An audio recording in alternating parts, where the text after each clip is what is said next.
Road ઉપર બે bike સામસામે અથડાયા હતા। અકસ્માતમાં બે યુવકના મૃત્યુ થયા છે। બંને યુવક એક જ ગામના રહેવાસી હોવાનું સામે આવ્યું છે। કંચન સોલંકી અને ભરત ચાવડા નામના યુવકના મૃત્યુ નિપજ્યા છે। ત્યારે આ ઘટના વડોદરાના સાવલી ટીંબા રોડ પર બની હતી કે જ્યાં બે બાઇક આમને સામને અથડાયા હતા। આ અકસ્માતમાં બે યુવકના મૃત્યુ નિપજ્યા છે।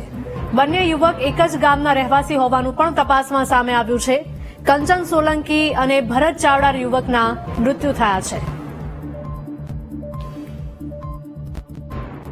તો વડોદરાના સાવલી ટીંબા રોડ પર બે બાઇક સામસામે અથડાયા હતા। આ ગમખ્વાર અકસ્માતમાં બંને યુવકના મૃત્યુ નિપજ્યા છે। બંને યુવકો એક જ ગામના રહેવાસી હોવાનું પણ સામે આવ્યું છે। સંવાદદાતા માનુ જોડાઈ ગયા છે ફોનલાઈન પર। માનુ, વડોદરાના સાવલી ટીંબા રોડ પર અકસ્માત એટલો ગંભીર હતો કે જ્યાં બંને યુવકના મૃત્યુ થયા છે।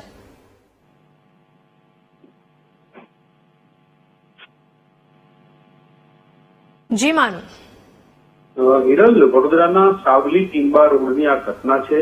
અકસ્માત સર્જાયો હતો ગઈકાલે। અકસ્માતમાં એક જ ગામના બે યુવકોના મોત થયા છે। સમગ્ર ઘટનામાં બે યુવકો એક જ ગામના છે અને એના કારણે ગામ લોકોમાં માહોલ છવાયો છે। સાવલી પોલીસે ઘટના સ્થળે પહોંચીને બંને મૃતકોના મૃતદેહને પીએમ સાવલી હોસ્પિટલમાં ખસેડ્યા હતા। અકસ્માતમાં 30 વર્ષીય કંચન સોલંકી અને 28 વર્ષીય ભરત ચાવડાનું અવસાન થયું છે।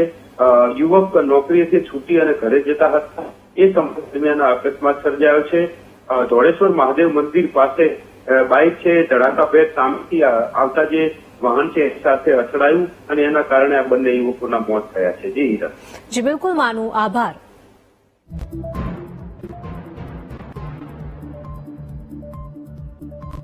ધંધુકાના